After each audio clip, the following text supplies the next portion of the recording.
Using standard hydrogen electrode, EMF value of all other electrodes can be determined.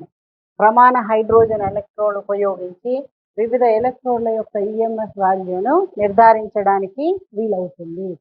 ఈ EMF వాల్యూని మనము increasing ఆర్డర్లో arrange చేసినప్పుడు ఏర్పడే శ్రేణిని విద్యుత్ రసాయన శ్రేణి అని అంటారు. Which is nothing but electrochemical series. A series of electrode systems arranged in the increasing order of reduction potentials of electrochemical series. So ఇక్కడ ఏంటి అని అంటే మనము ముందు H+ను రెఫరెన్స్ ఎలక్ట్రోడ్ లాగా తీసుకుంటాం.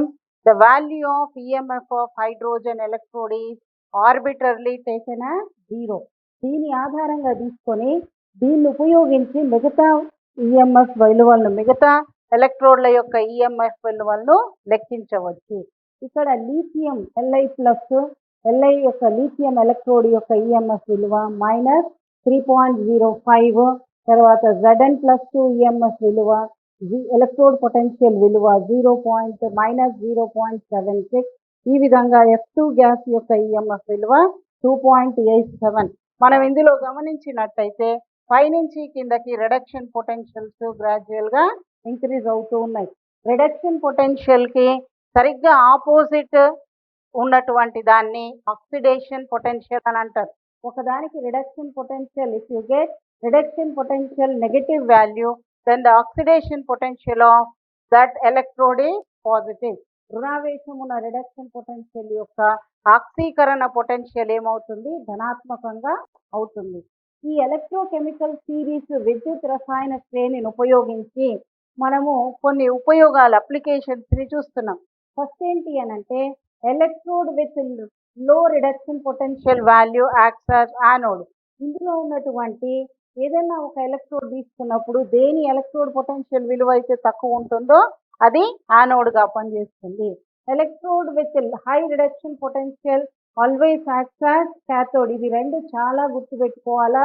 When compared between two electrodes A and B electrode, if A electrode is having low reduction potential, then A will act as a anode. If B had reduction potential high value, then it acts as a cathode. A B ల మధ్యలో ఏ reduction potential విలువ తక్కువగా ఉన్నప్పుడు ఏ యానోడ్గా పనిచేస్తుంది, B ఏ విధంగా పనిచేస్తుంది? క్యాథోడ్గా పనిచేస్తుంది. Anode దగ్గర ఏం జరుగుతుంది? ఎటువంటి చర్య జరుగుతుంది? ఆక్సీకరణము అంటే ఆక్సిడేషను. క్యాథోడ్ వద్ద ఏం చర్య జరుగుతుంది? రిడక్షన్ అంటే క్షయకరణము జరుగుతుంది. ఇంకొకటి ఏంటి అని అంటే ఇందులో మెయిన్ అప్లికేషను ఈ ఎలక్ట్రోకెమికల్ సిరీస్లో ఉన్నటువంటి అన్ని మెటల్స్ లేదా నాన్ మెటల్స్ పైనున్న మెటలు కిందున్న లోహాన్ని దాని ద్రావణము నుంచి స్థానభ్రంశం చెందిస్తుంది. పైనున్న metal for example zinc metal sulphuric acid నుంచి H+ అయాన్లను విడుదల చేస్తాయి. ఎందుకని? H+ అయాన్ హైడ్రోజన్ ఎలక్ట్రోడ్కి పైన జింక్ ఉంది. జింక్ యొక్క రిడక్షన్ పొటెన్షియల్ విలువ తక్కువగా ఉంది. ఇది యానోడ్గా పనిచేస్తుంది. హైడ్రోజన్ ఎలక్ట్రోడ్ ఈ రెండు అరేంజ్ చేసినప్పుడు క్యాథోడ్గా పనిచేస్తుంది. ఒకవేళ హైడ్రోజన్ ఎలక్ట్రోడ్కి కాపర్ ఎలక్ట్రోడ్ కలిపినాం అనుకోండి, hydrogen electrode acts as anode, whereas copper electrode acts as cathode, because when you compare between hydrogen and copper electrode, hydrogen electrode విలువ 0, copper electrode విలువ 0.34. ఈ రెండిట్లో 0 అనే విలువ తక్కువ కాబట్టి electrode with low reduction potential will act as a anode, electrode with high reduction potential will act as a cathode. ఏ రెండు ఘటాలలో కూడా ఎలక్ట్రోడ్ పొటెన్షియల్ విలువ రిడక్షన్ ఎలక్ట్రోడ్ పొటెన్షియల్ విలువ తక్కువ ఉన్నది యానోడ్గా పనిచేస్తుంది, ఎక్కువ ఉన్నది క్యాథోడ్గా పనిచేస్తుంది. Next we will discuss about Nernst equation. Nernst equation is used to calculate electrode potential of any electrolyte at all concentration. వివిధ గాఢతల వద్ద విద్యుత్ విశ్లేషక పదార్థం యొక్క ఈఎంఎఫ్ విలువలు లేదా ఎలక్ట్రోడ్ పొటెన్షియల్ విలువలను లెక్కించడానికి ఈ నర్స్ట్ సమీకరణాన్ని ఉపయోగిస్తారు. So, gives the relationship between electron potential and concentration of electrolyte. Electrode potential మరియు వాటి విద్యుత్ విశ్లేషకాల గాఢతలకు సంబంధించినటువంటి సమీకరణాన్ని నర్స్ట్ సమీకరణము తెలియజేస్తుంది. ఇందులో first we have to know this delta G is equal to delta G naught plus RT integral Q. This we discussed in thermodynamics first year topic. Delta G is equal to delta G naught plus RT integral Q. దీన్ని thermodynamics మొదటి సంవత్సరంలో చదువుకొని ఉన్నాము. దాని ప్రకారము delta G is equal to minus NFE, delta G naught is equal to minus NFE naught. So ఈ సమీకరణంలో minus NFE అన్నిటిని సబ్స్టిట్యూట్ చేసినప్పుడు మనకేమొస్తుంది, minus NFE is equal to minus NFE naught plus 2.303 RT log Q. దీన్ని minus ఎన్ఎఫ్తోని divide చేసినప్పుడు మనకు ఫైనల్గా ఈక్వేషన్ న్యాచురల్ ఇంటిగ్రల్ నుంచి లాగరిథంలోకి మార్చినప్పుడు is equal to E0 minus 2.303 RT by NF log Q. ఈ సమీకరణాన్ని నర్స్ట్ సమీకరణము అని అంటాం. ఈ నర్స్ట్ సమీకరణంలో R value 8.314 joule per mole per Kelvin, F is equal to 96,500 and temperature is equal to 298 Kelvin. So substituting all these values, we will get the final equation, that is E is equal to E naught minus 0.059 by N log Q. Q is equal to equilibrium constant. N is equal to number of electrons transferred in chemical galvanic cell, or number of electrons in balanced equation is called N. E is equal to E naught minus 0.059 by N log Q. ఈ Qను సమతాస్థితి స్థిరాంకము అని అంటాము.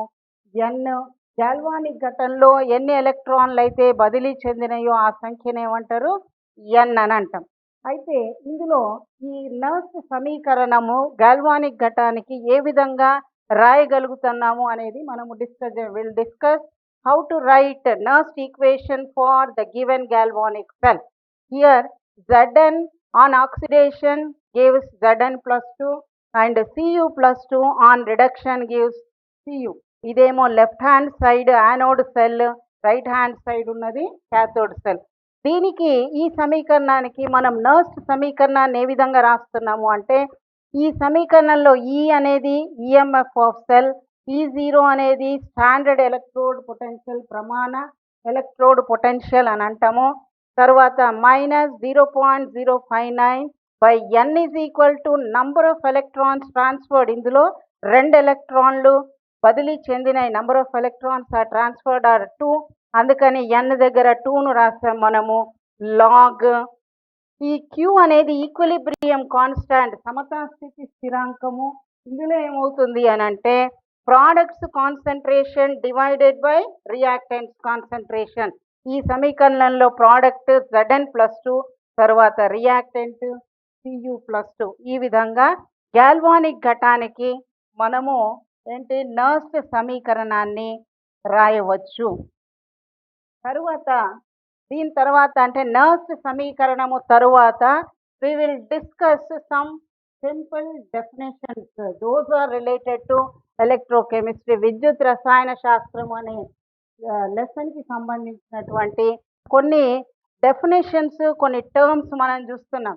ఈ టర్మ్స్లో first ఏంటి అని అంటే conductance of electrolyte, వాహకాల యొక్క విద్యుత్ విశ్లేష పదార్థాల యొక్క వాహకత ఏ విధంగా ఉంటుంది అనేది ఎక్స్ప్లెయిన్ చేస్తున్నాం.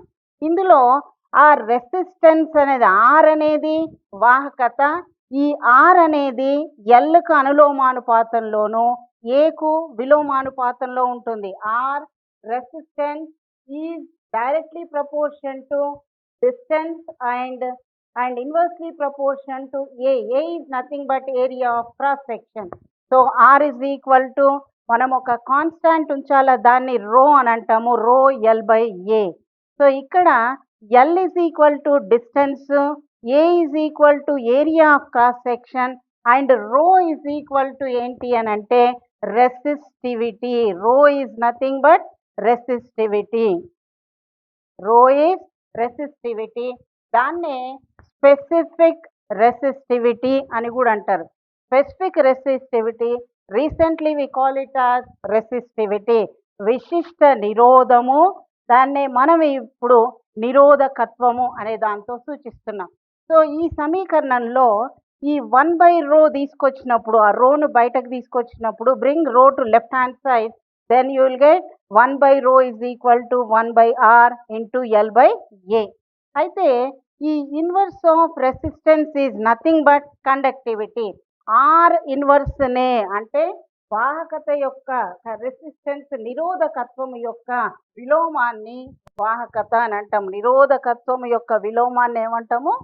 వాహకత. Inverse of resistance is nothing but conductivity. ఇక సెకండ్ టర్మ్ మనం ఇక్కడ ఏం నేర్చుకుంటున్నాము అంటే స్పెసిఫిక్ కండక్టెన్స్. స్పెసిఫిక్ కండక్టెన్స్ దాన్నే కండక్టివిటీ అని అంటాం. విశిష్ట వాహకత లేదా దాన్ని ఏమంటున్నారు? వాహకత్వము అని అంటాం. ఈ వాహకత్వాన్ని కేతో సూచిస్తారు. కే అంటే ఏంటి అని అంటే కప్ప అని అంటారు. Kappa. K is equal to kappa. K is nothing but inverse of rho is called K. Inverse of rho అంటే ఏంటి? నిరోధకత్వము యొక్క విలోమాన్ని ఏమంటాము? వాహకత్వము అని అంటాం. Specific conductor. దీన్నే మనము డెఫినేషన్ రూపంలో చూసినప్పుడు, నిర్వచించినప్పుడు ఏమవుతుంది అని అంటే the conductance of solution enclosed between two electrodes of unit area cross section. అంటే ఏ వాల్యూ ఒక యూనిట్ ఏరియా అంటే 1 సెంటీమీటర్ స్క్వేర్ ఉండి separated by 1 distance, 1 unit distance అంటే ఎల్ వాల్యూ కూడా 1 యూనిట్ ఉన్నప్పుడు ఆ కే విలువ ఏమవుతుంది అంటే K is equal to 1/r into L/A. K is equal to 1/r into L/A. ఈ స్పెసిఫిక్ కండక్టెన్స్ లేదా వాహకత్వానికి ప్రమాణాలు ఏంటి, మరి యూనిట్స్ ఏంటి అని అంటే ప్రమాణాలు వీటికి సీమన్ సెంటీమీటర్ ఇన్వర్స్ మరియు siemen metre inverse. Siemen metre inverse అనేది SI యూనిట్లలో ఉంటుంది. సో ఇక్కడ మనం చదువుకున్నది ఏంటి అంటే 2 పదాలు. ఒకటి రో అనేది ఏంటి? రెసిస్టివిటీ. దీన్ని ఏమనాలా? నిరోధకత్వము. రెండోది ఏంటి? కండక్టివిటీ. దాన్ని వాహకత్వము అని అంటాము. కండక్టివిటీ కానీ వాహకత్వాన్ని కానీ దేనితో సూచిస్తారు? కేతో సూచిస్తారు. కే విలువ దేనికి సమానంగా ఉంటుంది? 1/ρకు సమానంగా ఉంటుంది. అందుకని పైనున్న సమీకరణంలో 1/ρ స్థానంలో ఏం రాస్తాం మనం? కే రాస్తాం. K is equal to 1/r into L/A. In the above equation, in place of 1/ρ, we have written K, which is nothing but kappa. Next term, third term is molar conductance. దీన్నే molar వాహకత అని అంటారు. Conductance of 1 mole of electrolyte in V volume. V ఘన పరిమాణంలో 1 mole విద్యుత్ విశ్లేషక పదార్థం యొక్క వాహకతను molar వాహకత అని అంటారు. ఇది సింపులే. మోలార్ వాహకత is equal to 1000 K/m. m is equal to molarity. మోలార్ వాహకతకి units ohm -1, centimetre -1 and mole -1. Just definition మాత్రం చూసుకుంటే సరిపోతుంది. నెక్స్ట్ నాలుగోది ఏంటి అంటే ఈక్వివాలెంట్ కండక్టెన్స్. దీన్నే తుల్యాంక వాహకత అని అంటారు. ఈ ఈక్వివాలెంట్ కండక్టెన్స్ అంటే conductance of 1 equivalent weight of solute in V volume. ఇక్కడ ఏంటి అని అంటే conductance of 1 equivalent weight of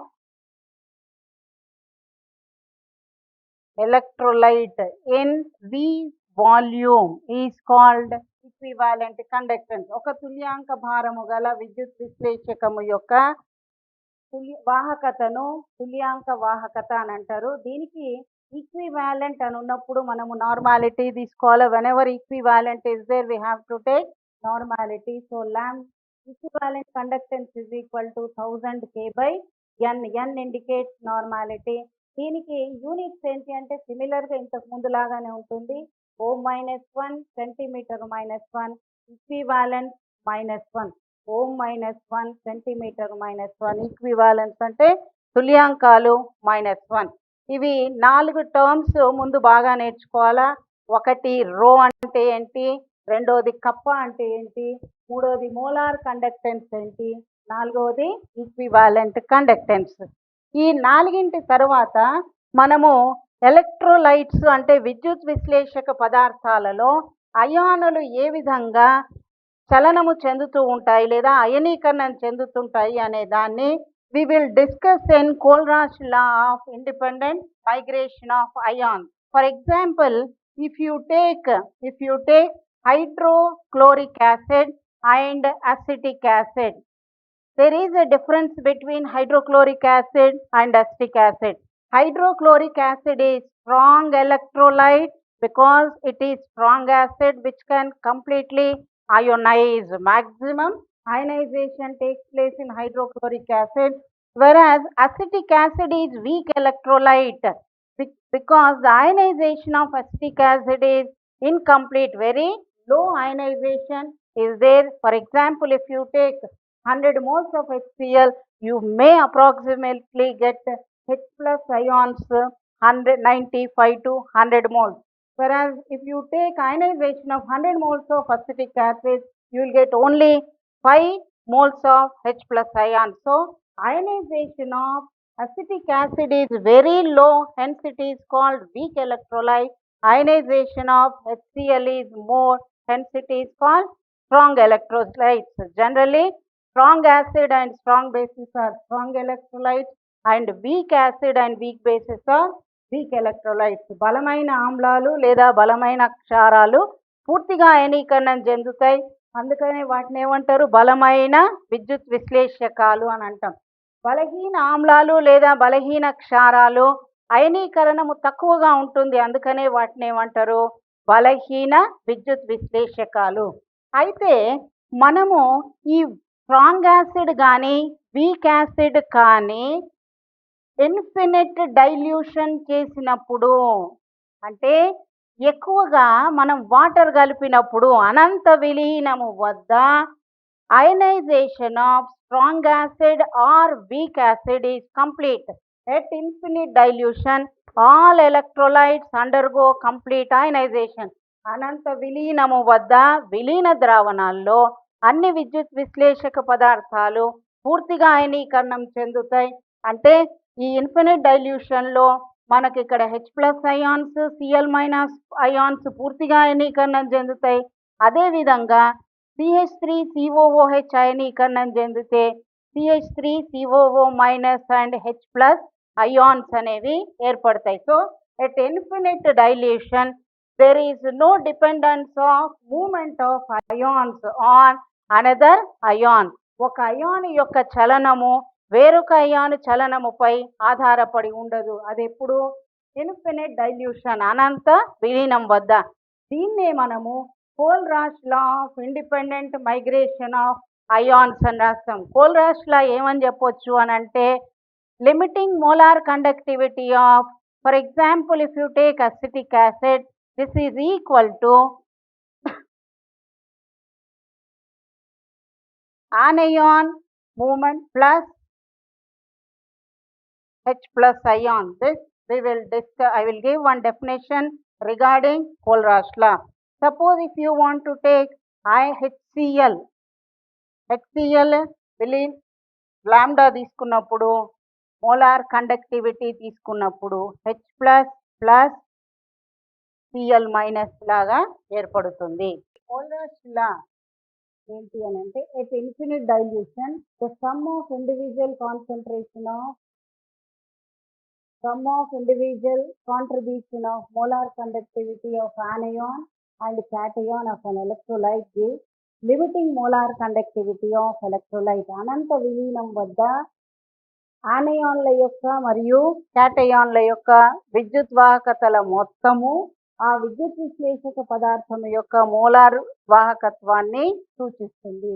lambda infinite, this molar conductivity, అనంత విలీనము, దిస్ ఆల్ఫా ఇండికేట్స్ అనంత విలీనము.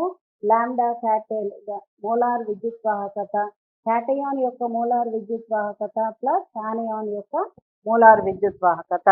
కోల్రాష్ నియమం యొక్క అప్లికేషన్స్ ఏంటి అని అంటే ఇది పూర్తిగా అనంత విలీనం వద్ద మనం ఆనయాన్లు మరియు క్యాటయాన్ల మైగ్రేషన్ గురించి చూస్తాం. సో ఇక్కడ అప్లికేషన్స్ ఆఫ్ ఎలక్ట్రోలైట్లో equivalent conductance of weak electrolyte can be determined. బలహీన విద్యుత్ విశ్లేషకాల యొక్క తుల్యాంక వాహకతను సూచించడానికి కోల్రాష్ నియమము ఉపయోగపడుతుంది. రెండవది ఏంటి అనంటే బలహీన విద్యుత్ విశ్లేష పదార్థాల యొక్క అయనీకరణ స్థిరాంకాన్ని మనము ఈ కోల్రాష్ నియమముతో నిర్ణయించవచ్చు. Dissociation constant of weak electrolyte can be determined. In that case, the formula is the dissociation constant is equal to limiting molar conductivity divided by limiting molar conductivity. Next we will discuss battery. Batteries generally ఈ బ్యాటరీను మనము రోజు మనం వాడుకలో వాడుతుంటాం. ఒకటి primary battery, రెండవది secondary battery. Primary battery అనేది ఒక రసాయన చర్య పూర్తయిన తర్వాత మళ్ళీ ఇంకా దానిని మళ్ళీ వినియోగించడానికి వీలు కాదు. ఏదైతే బ్యాటరీలో రసాయన చర్య పూర్తయిపోయిన తర్వాత తిరిగి ఉపయోగించడానికి వీలు కాదో అటువంటి బ్యాటరీని ప్రైమరీ బ్యాటరీ అని అంటారు. Battery after the cell reaction is complete and cannot be reused again is called primary battery. ఈ ప్రైమరీ బ్యాటరీ జనరల్గా మనము వాచ్లలో ఉపయోగిస్తుంటాం. జనరల్గా మనము రోజు డైలీ వాచ్లలో ఉపయోగిస్తుంటాం. ఒకసారి యూజ్ చేసిన బ్యాటరీని ఇంకా తిరిగి యూజ్ చేయడానికి వీలుండదు. ఈ ప్రైమరీ బ్యాటరీకి ఉదాహరణ లెక్లాంచ్ సెల్, దీన్ని డ్రై సెల్ అని అంటారు. లెక్లాంచ్ సెల్ దీన్ని డ్రై సెల్ అంటారు. ఈ డ్రై సెల్లో తీసుకున్న ఎలక్ట్రోడ్స్ ఏంటి, ఎలక్ట్రోలైట్ ఏంటి అనేది బ్రీఫ్గా చెప్తున్నాను. Electrolyte Leclanche cell and dry cell.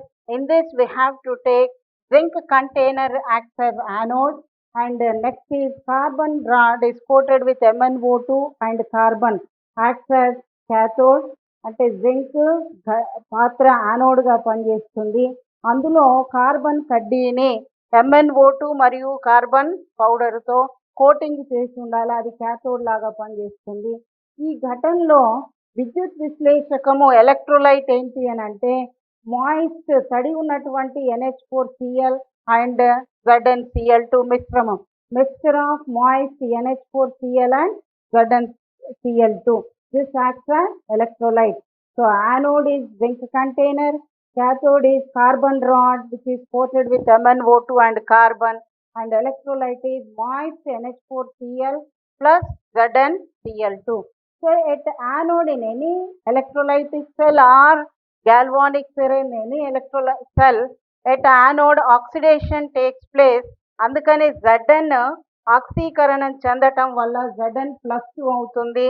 ఇది యానోడ్ వద్ద జరిగే చర్య. At anode zinc metal on oxidation gives 2 electrons and Zn+2 is formed. And at cathode MnO2 మనం ఈ పౌడర్ తీసుకున్నాం. MnO2 ప్లస్ NH4Cl ఎలక్ట్రోలైట్లో ఉన్నటువంటి NH4 ప్లస్ క్షయకరణం చెందటం వలన మనకు ఈ ప్రోడక్ట్స్ ఏర్పడుతున్నాయి. క్యాథోడ్ ఏం జరుగుతుంది, క్షయకరణం జరుగుతుంది. At cathode reduction takes place and at anode oxidation takes place. This is all about Leclanche cell. You can write a net equation by combining this anode cell and cathode cell. Next is secondary battery. Non-reusable battery is called primary battery. Primary battery is not reused again. తిరిగి మళ్ళీ ఉపయోగించడానికి వీలుగా ఉండనటువంటి బ్యాటరీని ఏమంటారు, primary battery. అదేవిధంగా రెండవది secondary battery. అయితే ఈ సెకండరీ బ్యాటరీ మనం చాలా ఎక్కువగా ఉపయోగిస్తున్నాం. ఈ సెకండరీ బ్యాటరీ ఛార్జింగ్ డిశ్చార్జింగ్ రెండు చాలాసార్లు జరుగుతున్నాయి. అంటే ఛార్జ్ అవుతుంది, డిశ్చార్జ్ అవుతుంది. ఇదేంటి అని అంటే మన ఇళ్ళల్లో ఉండే ఇన్వర్టర్స్ తర్వాత కార్ బ్యాటరీ ఎక్సెట్రా వీటిలలో ఉపయోగించేవన్నీ కూడా ఏంటి అని అంటే secondary battery. A battery which undergoes large number of discharging and charging cycle. అనేక మార్లు ఈ బ్యాటరీని తిరిగి ఉపయోగించడానికి వీలవుతుంది. పూర్తిగా డిశ్చార్జ్ అయిన తర్వాత మళ్ళీ ఛార్జ్ చేయొచ్చు, మళ్ళీ ఉపయోగించవచ్చు. ఈ సెకండరీ బ్యాటరీకి మనం ఎక్కువగా ఉపయోగించే బ్యాటరీలు ఏంటి అని అంటే, ఒకటి నికెల్ కాడ్మియం బ్యాటరీ, రెండవది లెడ్ స్టోరేజ్ బ్యాటరీ. అయితే లెడ్ స్టోరేజ్ బ్యాటరీలో ఏముంటుందో చూద్దాం. అంటే ఎలక్ట్రోలైట్ ఏంటి, తర్వాత యానోడ్ ఏంటి, క్యాథోడ్ ఏంటి. ఇందులో లెడ్ యానోడ్గా పనిచేస్తుంది. అదే lead metal coated with PbO2 acts as cathode. అంటే లెడ్ స్టోరేజ్ బ్యాటరీలో లెడ్ అనేది యానోడ్ లాగా పనిచేస్తుంది, మళ్ళీ ఇంకొక లెడ్ క్యాథోడ్ లాగా పనిచేస్తుంది. And 38% sulphuric acid is electrolyte. 38% sulphuric ఆమ్లము విద్యుత్ విశ్లేషకంగా పనిచేస్తుంది. సో యానోడ్ వద్ద చర్యలో చూడండి, first metal lead on oxidation is giving PbSO4 and it is liberating 2 electrons. Anode వద్ద Pb అనేది PbSO4 ఏర్పరిచి 2 ఎలక్ట్రాన్లను విడుదల చేస్తుంది ఆక్సీకరణం వలన. అట్లనే క్యాథోడ్ వద్ద ఇదే PbO2 ఈ 2 ఎలక్ట్రాన్లను తీసుకొని మళ్ళీ PbSO4 లాగా మారుతుంది. ఇది క్యాథోడ్ వద్ద జరిగే చర్య. So even in at anode and cathode, one lead on oxidation gives PbSO4 and another PbO2 on reduction gives PbSO4. So ఇక్కడ సెకండరీ బ్యాటరీలో ఇది ఒకసారి ఛార్జ్ అయిన తర్వాత డిశ్చార్జ్ అయిన తర్వాత సేమ్ బ్యాటరీ రివర్స్ రియాక్షన్లో జరగటం వల్ల ఏమవుతుంది, మళ్ళీ ఛార్జింగ్ అవుతుంది. దీన్ని లెడ్ స్టోరేజ్ బ్యాటరీ అని అంటాము. రీయూజ్ కానటువంటి బ్యాటరీని ప్రైమరీ బ్యాటరీ, తిరిగి ఉపయోగించలేనటువంటి బ్యాటరీని ప్రైమరీ బ్యాటరీ అని, తిరిగి ఉపయోగించే బ్యాటరీని సెకండరీ బ్యాటరీ అని అంటాము. What is electrochemical series? విద్యుత్ రసాయన శ్రేణి అనగానేమి? ఒకటి, ఇది మొదటి క్వశ్చను. రెండవది, వాట్ ఈజ్ నర్స్ట్ ఈక్వేషన్? నర్స్ట్ సమీకరణం అనగానేమి?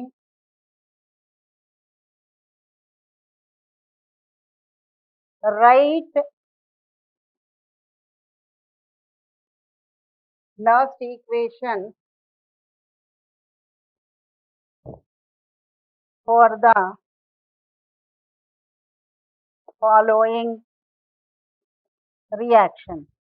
కింది చర్యలకు నర్స్ట్ సమీకరణాన్ని సూచించండి.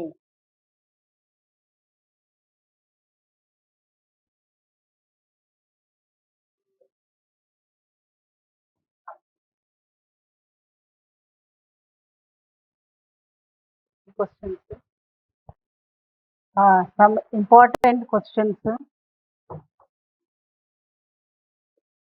or assignment. ఫస్ట్ది, వాట్ ఈజ్ ఎలక్ట్రోకెమికల్ సిరీస్? విద్యుత్ రసాయన శ్రేణి అనగానేమి? రెండవది, వాట్ ఈజ్ నర్స్ట్ ఈక్వేషన్? నర్స్ట్ సమీకరణము అనగానేమి? ఇక మూడవది, define molar conductance and equivalent conductance. Molar వాహకత మరియు తుల్యాంక వాహకతలను నిర్వచించుము. నాలుగవ question, state Kohlrausch law of independent migration of ions. ఇది చాలా ఇంపార్టెంట్. ఇందులో state Kohlrausch law of independent migration of ions, Kohlrausch అయాన్ల స్వతంత్రీయ అభిగమన నియమాన్ని సూచించుము. Next, what is primary battery? Give one example. What is primary battery? Primary battery అనగానేమి? ఒక ఉదాహరణను సూచించుము. రెండవది, what is secondary battery? Give one example. Secondary battery అనగానేమి? ఉదాహరణను వివరించుము.